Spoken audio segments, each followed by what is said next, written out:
Hello everyone, I'm here today with the game Sloths by Friedemann Friese. It is a pick up and deliver racing game with a sloth theme. There's a bunch of other animals in the game.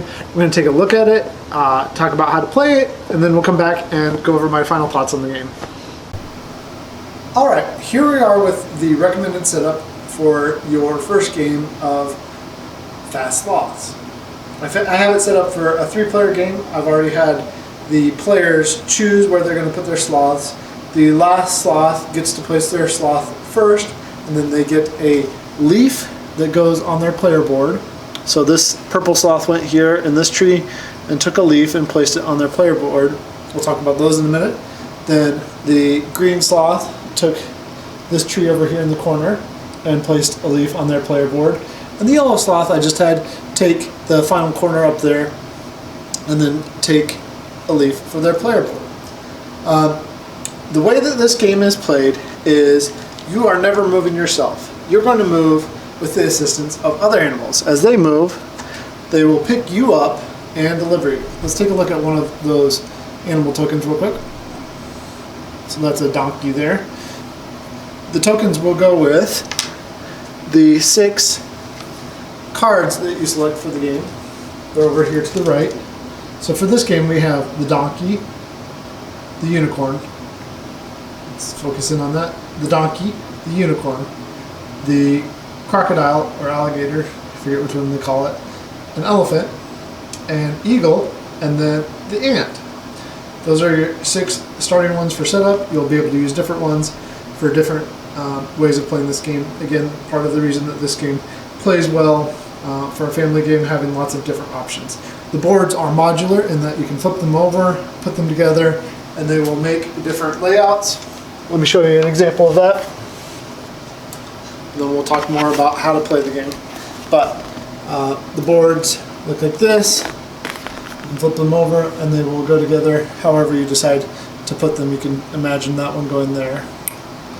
But however you decide to put them, lots of different options with animals you choose, the ways that you set up the board, and what you do with all of that. Okay, so how do you play the game? On your turn, you're always going to do the following 3 steps. Draw new cards from the different animal steps. Yes, you're going to do this every time no matter what. You want more cards. There's no reason you wouldn't want to do it. Second, you're going to let an animal carry you. You don't have to do that, but why wouldn't you? And then finally, you're going to check your hand limit, which you have to do every time.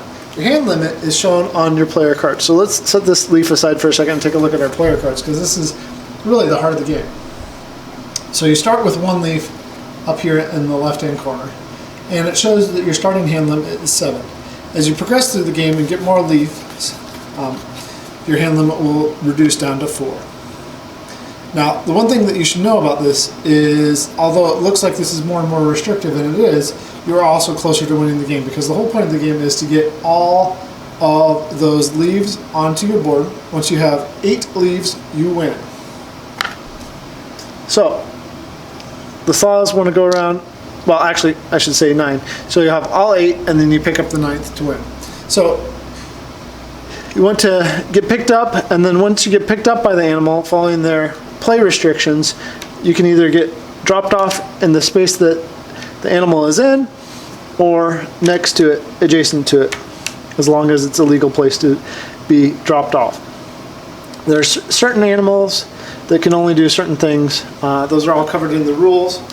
But on your turn, as you draw new cards, you're going to pull from 3 different animal piles. You can take 1 card from each. And they're always going to start with the lowest number on the bottom. So here's an example animal card.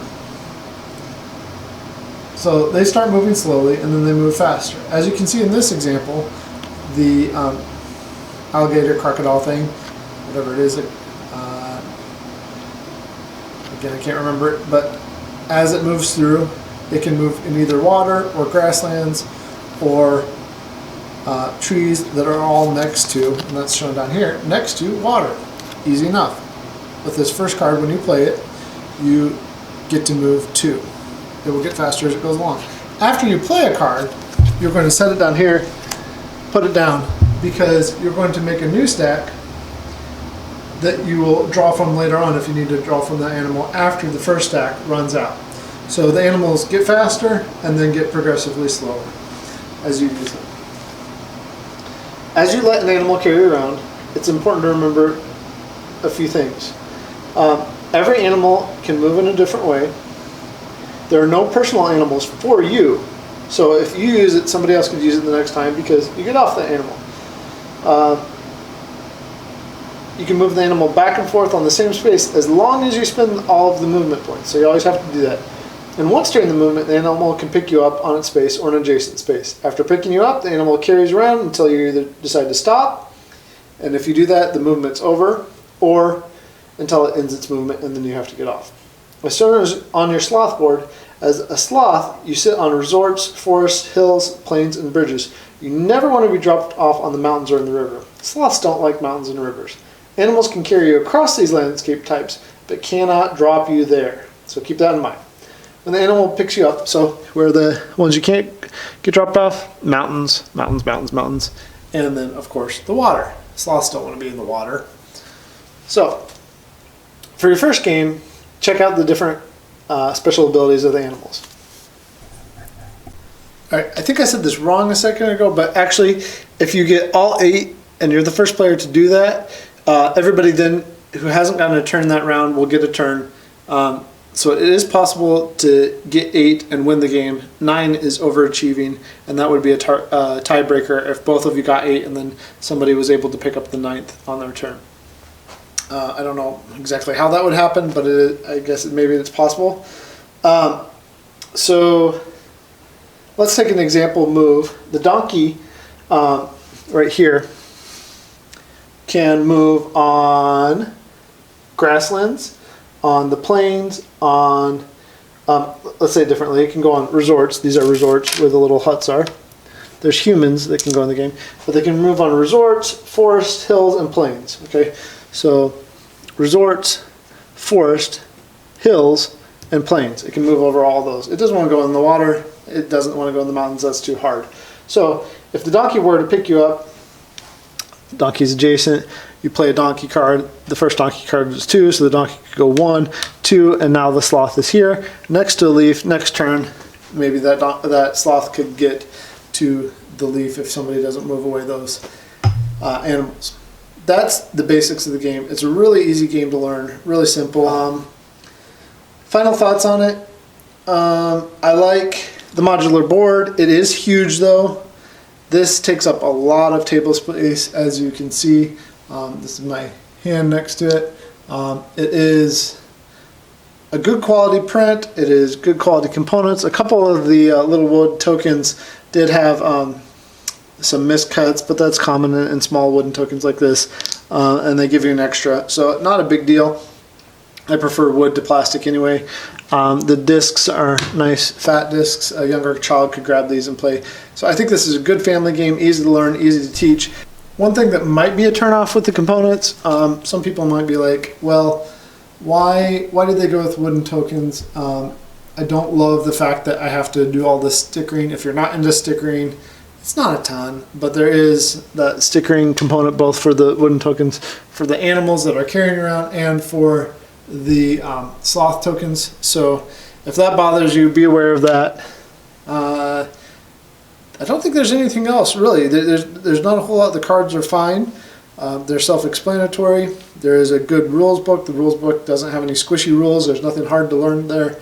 So overall, fast sloths. It's hard to say fast. Fast sloths. Good family game. Check it out if it's interesting to you. I can understand if it's not though. Here are my final thoughts on the game. The components are nice.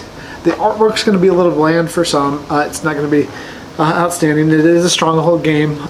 If you're not used to the large box size, that might come as a surprise to some of you. This is about the same size as like Power Grid, for example.